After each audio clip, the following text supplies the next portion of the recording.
역사심에 따라서 이스라엘 미디안 연합군 13만 5천 명을 물리치고 구원해내는 놀라운 그런 기적을 행하게 되어집니다. 22절에서 23절을 보면 하나님 앞에서 겸손한 신앙의 모습을 보이는데 하나님께서 세우신 사사로서 비교적 모범적이고 또 성공적인 신앙생활을 했지만 그도 인간인지라 그 영광을 감당하지 못하고 말년에 두 가지 과업을 범하게 됩니다. 하나는 미디안과의 전투에서 탈취한 금빛고기와 또 여러 각종 장신구를 녹여서 하나님께서 명하시도 않은 에봇을 만듭니다. 그래서 24절에서 27절에 말씀하고 있듯이 자기 성에 그것을 보관함으로 이스라엘이 범죄할 수지를 만들어버립니다. 다른 하나는 오늘 본문에 기록되어 있습니다. 기도원의 두 번째 반은 무엇이고 그것이 오늘 우리에게 주는 교훈은 무엇인지 이 자리에 임재 계신 우리 성령님께서 조명해 주심을 통해서 그것을 깨닫고 과거가 아닌 순종의 모습을 보이는 우리 모두가 될 수 있기를 간절히 소원합니다. 29절 말씀 읽겠습니다. 요아스의 아들 여룹바알이 돌아가서 자기 집에 거주하였는데 아멘. 요아스의 아들 여룹바알은 곧 기도원을 말하죠. 그리고 돌아가서 자기 집에 거주하였는데 곧 기도원이 사사로서의 그 사명을 마치고 난 뒤에 자신의 집으로 돌아와서 여생을 보낸 것을 말합니다. 미디안 연합군을 물리치고 돌아온 이후에 기도원의 사생활, 곧 그의 가정생활이 어떤 것인지를 말씀합니다. 그의 가정생활이 어떻게 있는지 우리 30절 읽겠습니다. 기도원이 아내가 많음으로 그의 몸에서 낳은 아들이 70명이었고 아멘. 기도원이 아들이 70명이 될 정도로 많은 아내를 두었다. 곧 이 말씀은 그냥 쉽게 지나쳐버릴 수 있는 그런 말씀이 아닙니다. 이 말씀들을 통해서 우리가 크게 세 가지 귀한 교훈을 접하게 됩니다. 첫째는 은혜의 이유를 항상 조심해야 한다는 거예요. 할렐루야. 마태복음 4장 6절에 11절을 보면 40일 금식을 마치신 이 예수님을 마귀가 시험을 하죠. 크게 세 가지 시험을 합니다. 첫째는 마귀가 40일 금식으로 들이신 예수님 앞에 나타나서 네가 만일 하나님의 아들이었든 명하여 이 돌들로 떡대기가 되게 하라 라고 시험합니다. 이 시험은 물질과 같은 육신의 약점에 대한 시험입니다. 그래서 메시아로서의 사명보다는 예수님 자신의 영광을 드러내도록 하는 시험입니다. 둘째는 예수님을 성전 꼭대기에 세우고 네가 하나님의 아들이거든 뛰어내리라. 그러면 하나님의 아들이라면 천사들이 와서 너의 발을 붙들 것이다. 이 시험은 명예를 자극하는 시험입니다. 영웅적인 메시아, 곧 많은 사람들이 우러러보는 정치적 메시아가 되라는 시험입니다. 그리고 셋째는 마귀가 예수님을 지극히 높은 산으로 데리고 가서 천하만국과 그 영광을 보여주면서 만일 내게 엎드려 경배하면 이 모든 것을 내게 주리라 라고 시험합니다. 신앙에 대한 시험이죠. 권력과 세상의 것들을 섬김으로 인해서 자신을 숨기도록 하는 시험입니다. 그러니까 물질을 숨기고 세상을 숨기는 것, 그것은 뭐냐면 마귀를 숨기는 것이에요. 그런데 예수님은 이 시험들을 모두 말씀으로 물리치십니다. 그러나 하나님의 사서로서 엄청난 사역을 감당했던 기도원에게 주어진 그 시험을 그는 이기지를 못합니다. 오늘 본문의 이전과 이후의 그 말씀을 통해 알 수 있듯이 기도원은 물질 또 육신의 정욕, 명예, 권력에 대한 시험을 겉으로는 이긴 것처럼 보이지만 그 시험들을 결국 모두 이겨내지를 못하고 있습니다. 그래서 어떤 응답을 받았을 때, 일이 잘 되었을 때, 은혜를 많이 받았을 때 항상 시험이 온다는 것을 잊지 말아야 합니다. 은혜 이후의 시험을 이길 수 있는 방법은 더욱 말씀 앞에 자신을 겸손하게 세워놓고 순종하는 것이고, 예수님께서 마태복음 26장 41절에 권면하고 계셨듯이 육신이 피곤하고 지쳐있을지라도 시험에 들지 않게 깨어 기도하는 겁니다. 은혜의 이유를 말씀과 기도로 채우지 않으면 그 은혜를 한꺼번에 소위 까먹을 수 있다는 것을 잊지 말아야 됩니다. 그 은혜가 썩는 거죠. 하나님 편에서 보면 내려주신 그 은혜는 영원 무궁토록 이어지겠지만, 그러나 인간이 은혜 받은 자의 편에서 보면 그 은혜가 별 의미가 없는 것이 되고 말기 때문입니다. 둘째는 나의 나됨의 모든 영광을 자신이 취하지 말고 하나님께 돌려야 한다는 거예요. 기도원은 이스라엘 미디안 연합군의 손에서 구원한 사사입니다. 그의 명성은 하늘을 찌를 듯 했고 이스라엘 백성들이 그를 왕으로 세우려 할 정도로 높임을 받은 상태입니다. 그 영광을 하나님께 돌리고 겸손하게 말년을 보냈더라면 참으로 좋으리였으나 이 기도는 그렇게 하지 않았습니다. 낳은 아들만 70명일 정도로 아내를 많이 둡니다. 육체의 정욕에 빠진 거죠. 말이 그 시험에 아주 단단히 들어선 겁니다. 고대 이방 사회에서 많은 아내를 두었던 사람은 왕이었어요. 이스라엘 왕이 아니라 이방 족속의 왕이었어요.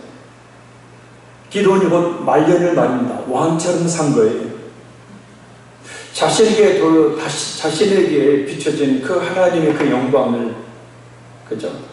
겸손하게 그 영광을 돌리고 살아야 되는데 그 영광을 그대로 받아버린 거예요. 23절을 보면 기도는 분명히 자신과 자신의 아들 그리고 자신의 손자가 이스라엘 왕이 되지 않을 것이라고 말했습니다.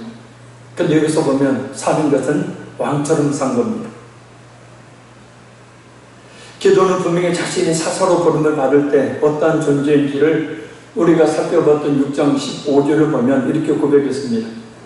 그러나 기도니 그에게 대답하되 오 주여 내가 무엇으로 이스라엘을 미디안의 손에서 구원하리이까. 보소서 나의 집은 므낫세 중에 극히 약하고 나는 내 아버지의 집에서 가장 작은 자니이다. 어떻게 보면 겸손한 고백 같지만 이후에 계속해서 하나님의 표징을 구하고 또 구하는 것을 보면 분명히 연약한 자인 것이 틀림이 없습니다. 그런 자신을 하나님께서 사사로 세우시고 이스라엘을 구원하셨으니 자신의 힘과 지혜와 능력이 아닌 전적인 하나님의 능력이 있음을 인정하고 사사를 그만둔 이후의 삶 역시 겸손했어야 하는데 왕같이 사는 겁니다. 하나님께 돌려야 될 그 영광을 자신이 그만 취해버리고 만 거예요.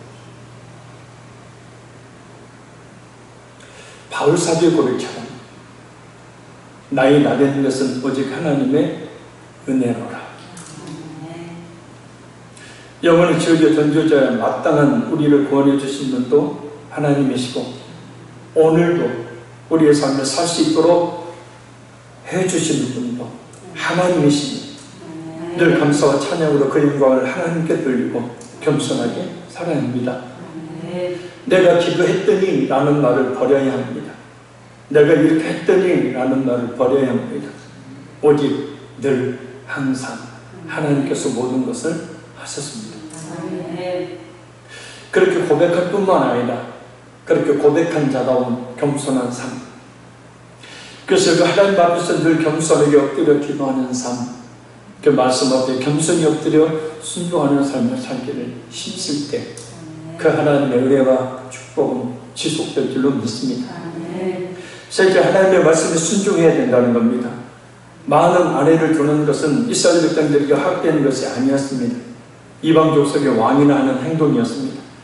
그럼에도 불구하고 기드온이 많은 아내를 둠으로 육체의 정욕에 빠집니다. 그래서 인생을 화려하게 즐겁게 살려고 했던 것, 그것은 곧 바로 하나님의 말씀을 잊어버렸기 때문입니다. 하나님의 말씀에 무지했다는 거예요. 하나님의 말씀을 잘 알지 못했다는 거예요. 하나님의 말씀에 조금이라도 관심을 가졌다면 그렇게 육체의 정욕에 빠져서 많은 아내를 두지 않았을 겁니다. 하나님의 사사로서 쓰임을 받았던 기드온이 그만 이방 족속의 풍습을 따르는 사람이 되고 만 거예요. 하나님의 말씀만이 우리를 하나님의 사람으로 살게 합니다. 하나님의 백성다운 삶이란 결국 말씀을 바로 알고 순종할 때 사라지게 되는 겁니다. 그래서 우리는 한시도 하나님의 말씀을 잊어서는 안 됩니다. 오늘 새벽 기도의 말씀인 신명기 29장 10절에서 21절 말씀처럼 이스라엘의 마음이 하나님을 떠났을 때, 그 말씀을 떠났을 때 독초와 쑥의 뿌리가 생기게 되기 때문입니다. 이 독초와 쑥의 뿌리는 두 가지 의미가 있었죠. 하나는 악한 교훈을 옳다고 고집하고 회개하지 아니하며 끝까지 강박하게 구는 사람이 그렇게 사는 자신의 삶에 대해서 하나님을 심판하지 않고 거짓 평안을 홍장당하는 것이었습니다. 다른 하나는 결국 그런 자들을 향해서 하나님께서 내리실 쓰라린 고통이 어떤 것인지를 말하는 것이었죠. 왜냐하면 성경에서 쑥은 하나님의 쓰리신 심판을 상징하기 때문입니다. 따라서 우리는 늘 하나님의 말씀 앞에 우리 자신을 두고 성경을 펴고 그 말씀을 깊게 묵상하며 우리 자신을 그 앞에 두어야 합니다. 나의 말과 나의 행동과 나의 마음이 어떤 것인지, 지금 이 시간에도 하나님 말씀 앞에 우리 자신을 그대로 내어놓고 이 말씀 속에 찔림은 없는지, 이 말씀 속에서 내가 받아야 될 교훈은 없는지, 그리고 그 말씀에 비춰서 우리 자신을 돌아봐야 합니다. 그리고 회개하여 돌이킬 것이 있으면 돌이켜야 합니다. 그렇지 않으면 자기 생방을 옳다고 여기는 고집스러운 행동으로 살면서도 평안할 것이라는, 그래도 축복을 받을 것이라는 착각 속에 살게 되어집니다. 기도원이 만약 하나님의 말씀을 바로 알고 있었다면, 하나님의 말씀에 조금이라도 관심을 가졌다면 그런 이방인과 같은 삶을 살지 않았을 것입니다. 자, 우리 31절 읽겠습니다. 세겜에 있는 그의 첩도 아들을 낳았으므로 그 이름을 아비멜렉이라 하였더라. 아멘. 세겜은 므낫세 지파와 또 에브라임 지파의 경계상에 있는 이 도시입니다. 교통의 요충지입니다. 근데 기드온이 자신의 집이 있는 이스라엘 골짜기의 오브라에서 한참 떨어져 있는 먼 곳에 위치한 세겜에까지 첩을 두었다. 그가 얼마나 육체의 정욕에 빠져 있었는지, 그의 사생활이 얼마나 문란했었는지를 알 수 있습니다. 더군다나 그 첩이 낳은 아들의 이름이 문제입니다. 아비멜렉이. 이 아비멜렉의 이름의 뜻은 아버지의 왕, 또는 나의 아버지는 왕이다 라는 뜻이에요. 기드온이 사사직을 물러났지만 왕으로서 이스라엘 백성들 위에 군림하고 있었음을 알 수 있습니다. 비참한 것은 기드온이 죽은 이후에 이 아비멜렉이 권력을 탐하여서 형제들을 죽이는 고륙상잔을 벌이는 타협한 자가 된다는 겁니다. 바로 부정부터 시작이 되죠. 그래서 다시 말합니다. 은혜의 이유를 조심해야 합니다. 무엇보다 우리 인생의 마지막 때를 정말 조심해야 합니다. 말로가 좋지 않는 이스라엘의 왕들이 참 많죠. 처음에는 하나님께 붙들림 받았다가 그 말로를 보면 참 좋지 않는 이스라엘 왕들이 부지기 있습니다.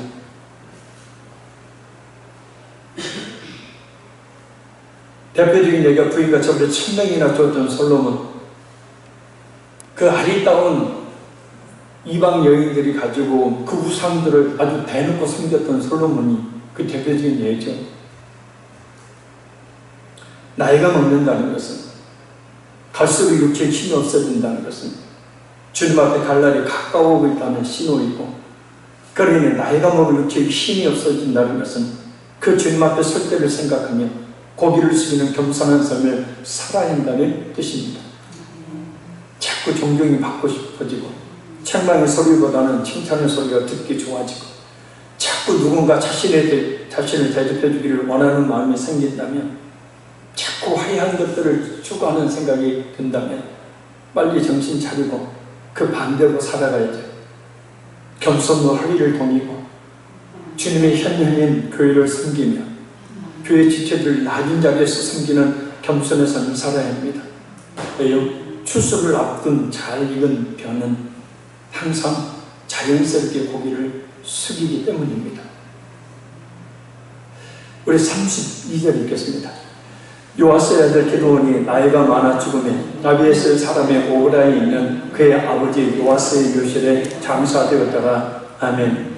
아무리 높은 명성을 가지고 있어도, 아무리 대단한 권력을 누리고 있어도, 아무리 많은 사람의 존경과 칭찬을 받고 있어도,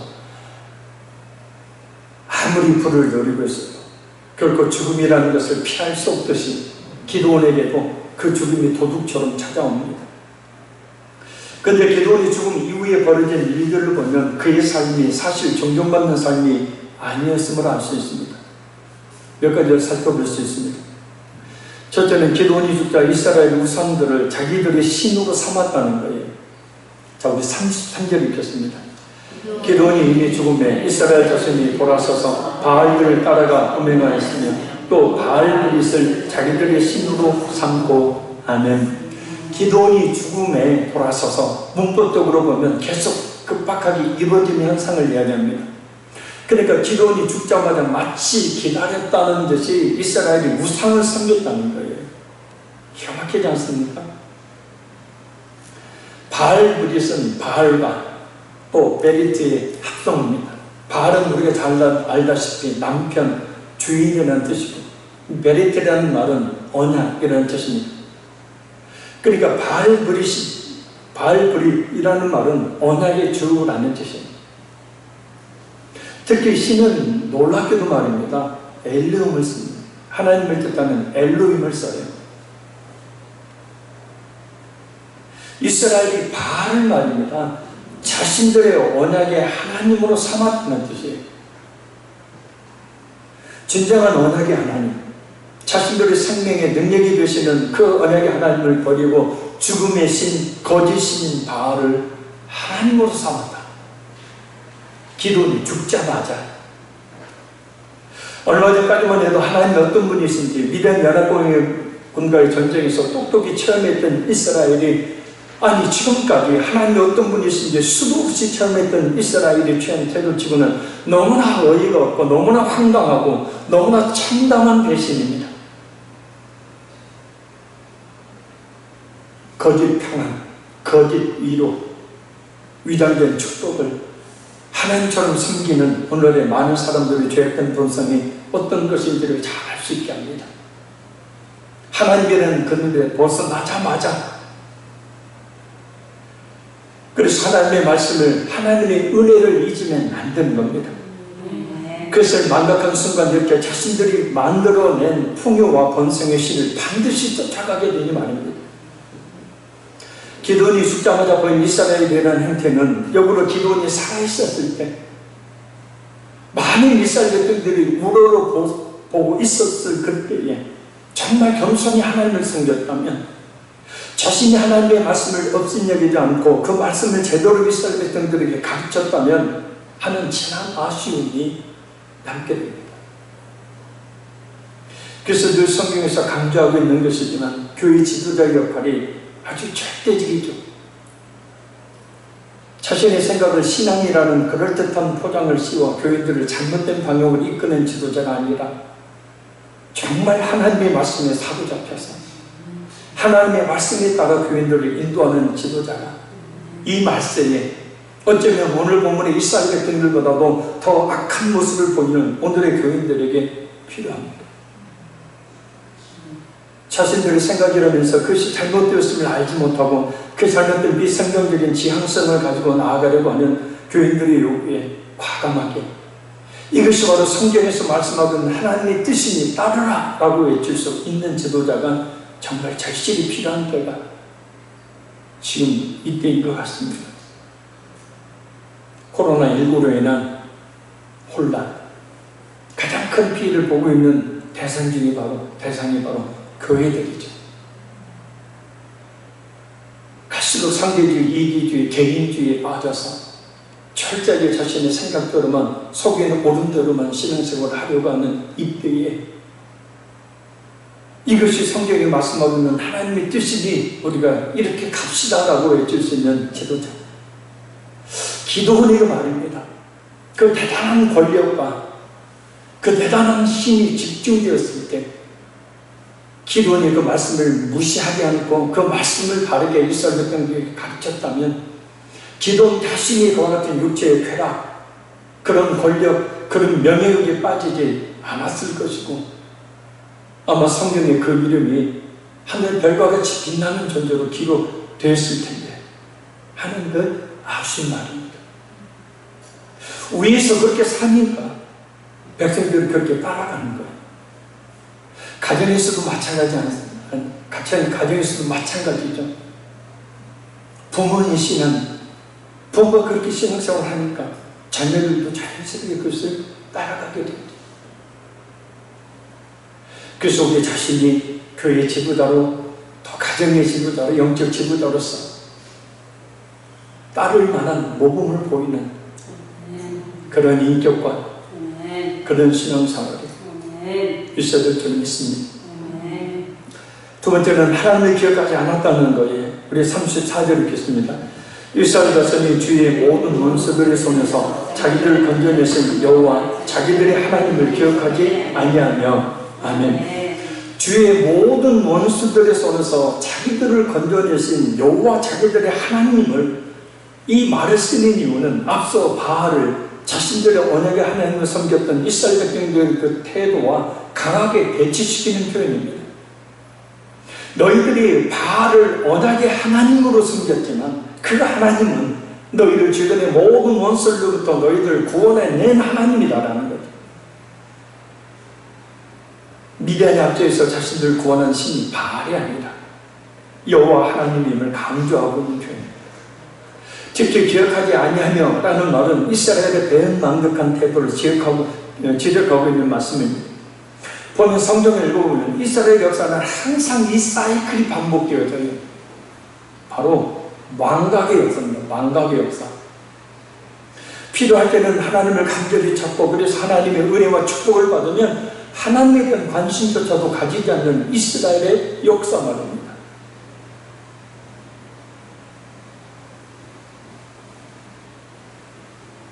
마스크 뒤에 눈 가리지 말고요. 피곤하시죠? 혹시 우리는 그러지 않은지, 힘들고 어려운 문제 만날 때는 간절히 하나님 찾다가 하나님께서 응답해 주시고 평안케 해주시고 어떤 축복 주시면 기도의 자리에 나오지 않고 예배 등한시 하는 모습이 보이지 않는지, 충성과 헌신을 하찮은 일 정도로 여겨서 땀 흘리는 수고를 하지 않으려 하고 자신의 것도 아니면서 드리기를 꺼리는 모습 혹시나 없는지. 하나님을 잊은 백성은 내일이 없습니다. 아멘. 하나님의 은혜를 망각한 백성의 내일은 그저 어둡기만 할 겁니다. 아니, 그렇게 삶에도 불구하고 잘 산다면 그것을 돌이킬 수 없는, 회개의 기회가 없는 하나님의 저주가 그 잘됨의 배후에 독사처럼 웅크리고 있음을 우리가 잊지 말아야 합니다. 그러나 하나님을 잊지 않는 백성의 내일은 밝습니다. 하나님의 은혜를 망각하지 않는 백성의 내일은 하나님의 은혜와 축복으로 가득 찹니다. 그러나 잊지 말아야 합니다. 하나님의 그 은혜를 망각해서는 안 됩니다. 편치 말아야 합니다.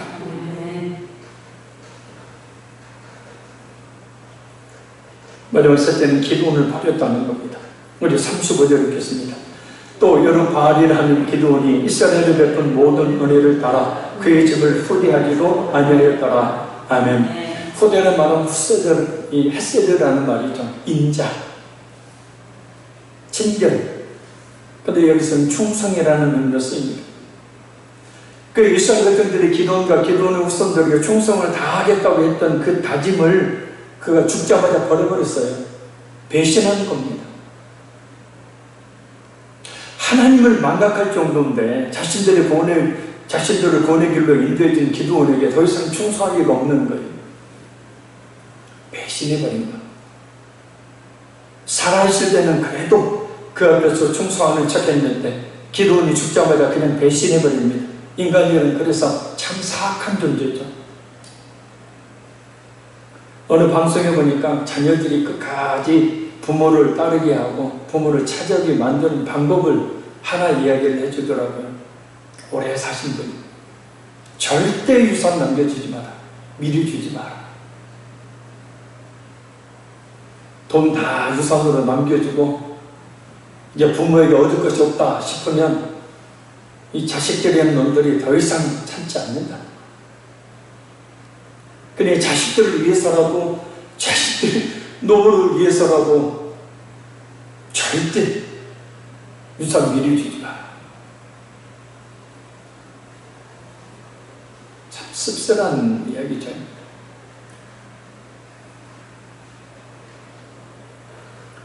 그래서 정말 성령으로 충만하지 않고 무엇보다 우리가 말씀의 지배를 받지 않는다면 정말 쉽게 언제든지 배신하는 존재가 되는 것이 인간이에요. 자신에게 더 이상 유익이 없다고 생각하는 사람을 모른 척하고 등 돌려버리는 행위는 그때나 지금이나 마찬가지입니다. 아니, 그보다 더 지금은 심한 때이죠. 디모데후서 3장 4절을 보면 말세에 사는 오늘날의 사람들의 특징 중에 하나를 배신으로 꼽고 있습니다. 배신이란 믿음과 의리를 저버리는 행위를 말합니다.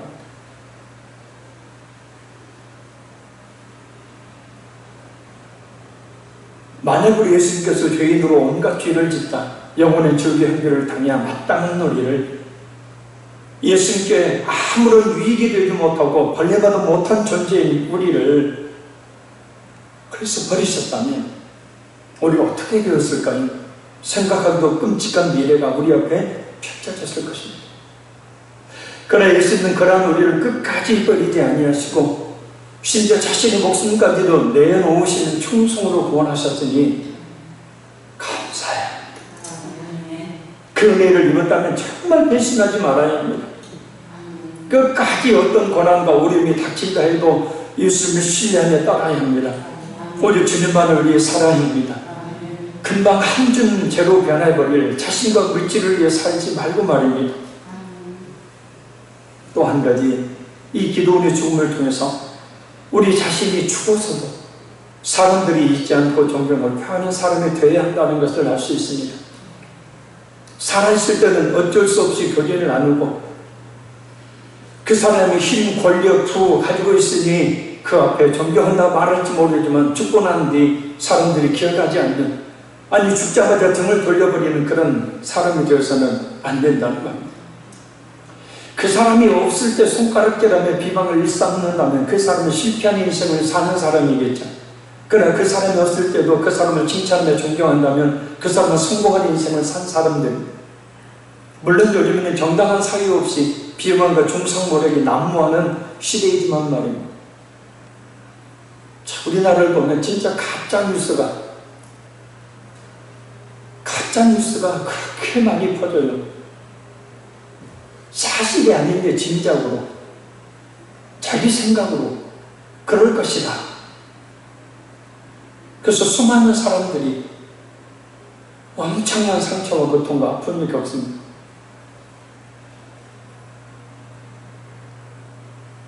정의기억연대의 그 쉼터 소장이 스스로 목숨을 끊었죠.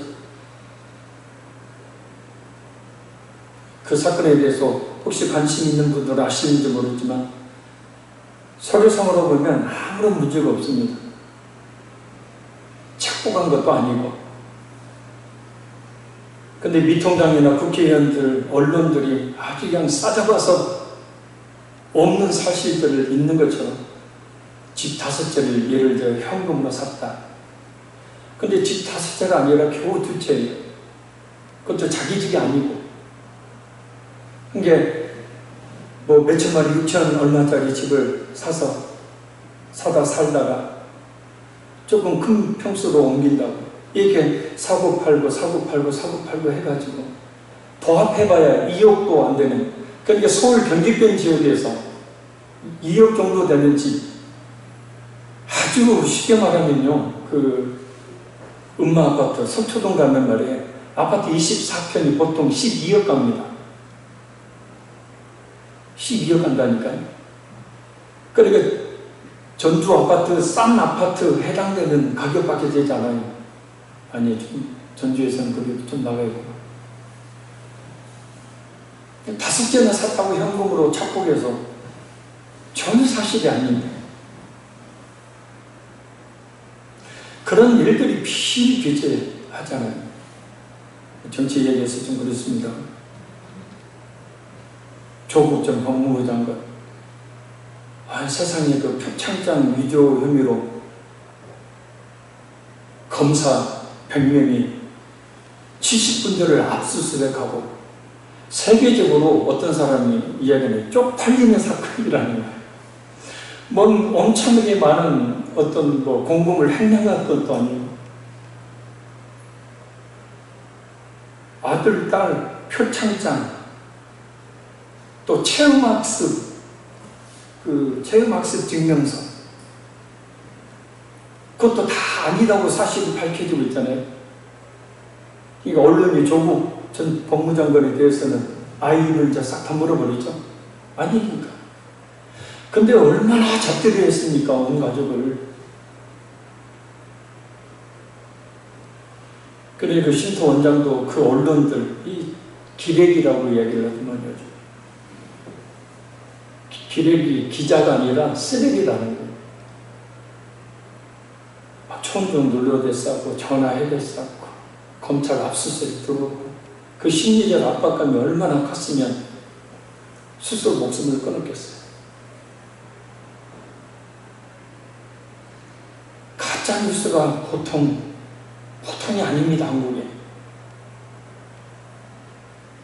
특히 유튜브에서 태극기 부대 나이 많으신 분들이 우리 교회는 아니고 그 유튜브에 빠져서 유튜브에서 전해주는 가짜뉴스를 진실인 것처럼 받아들여서 데모하고 퍼뜨리고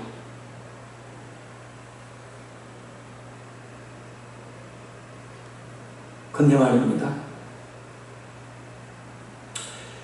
사람들이 내 앞에 사나 그리고 내가 없는 등 뒤에 사나 똑같은 존경과 칭찬이 표하는 사람,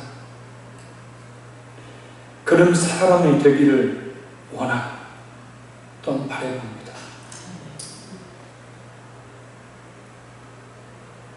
기운이 죽자마자 배신을 충성하겠다고 얘기해놓고 충성을 잡아요.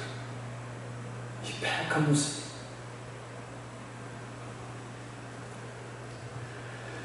결론적으로 말씀드립니다. 첫째, 은혜 이유를 항상 조심해야 합니다. 어떤 응답 받았을 때, 일이 잘 되었을 때, 은혜 많이 받았을 때, 항상 시험이 반드시 오니 더욱 말씀의 자신을 겸손하게 세워서 인정하고, 예수님께서 말씀하셨던 것처럼 육신이 피곤하고 지쳤을지라도 시험에 들지 않게 깨어 기도해. 둘째, 나의 나됨의 모든 영광을 자신이 취하지 말고 하나님께 돌려야 합니다. 영혼의 지옥에 던져져야 마땅한 우리를 권해주신 분이 하나님이십니다. 오늘의 삶을 살 수 있도록 권해주신 분도 하나님이십니다. 내가 했습니다가 아니라 하나님 하십니다고 고백하며 늘 겸손하게 감사와 찬양으로 영광 돌리는 삶이 있어야 될 줄 믿습니다. 셋째, 하나님의 말씀에 순종하는 삶을 살아야 합니다. 하나님의 말씀에 무지하고 관심이 없었던 기도원의 말년이 어떠했는지 우리가 살펴보았어요. 하나님의 말씀만이 우리를 하나님의 백성으로 살게 하며 우리를 은혜와 축복 가운데로 인도하니 늘 말씀을 잘 듣고 순종해야 될 줄 믿습니다. 특히 신앙의 연조가 깊어지면 깊어질수록 주님 앞에 갈 날이 가까워지면 가까워질수록 고기를 숙이는 겸손한 삶을 살아야 합니다. 아무리 이 세상에서 뛰어난 명상과 권력과 부를 누리고 있어도, 아무리 많은 사람의 존경과 칭찬을 받고 있어도 결코 피할 수 없는 죽음을 향하여 가는 것이 바로 우리의 인생입니다. 더욱더 하나님을 가까이 하며 신뢰하며 하나님의 말씀에 순종하는 삶을 살아야 될 줄 믿습니다. 하나님의 은혜를 망각한 백성의 내일은 어둡기만 할 것이니 하나님의 은혜를 망각하지 않는 삶을 살도록 늘 말씀 앞에 우리 자신을 세워야 합니다. 죽은 후에도 또한 내가 없는 사이에서도 사람들이 존경과 칭찬을 아끼지 않는 성공한 사람이 되도록 바른 인격, 바른 신앙을 가진 그리스도인이 되도록 힘써들 줄 믿습니다. 그래서 오늘 우리가 어떤 인격, 어떤 신앙으로 삶이나에 달려 있습니다. 이 시간 우리 말씀을 듣들고 또 우리의 기도 제목을 가지고 한 10분 정도 간절히 간구하여 기도하겠습니다. 주의 성은 간절히 기도합니다. 주여!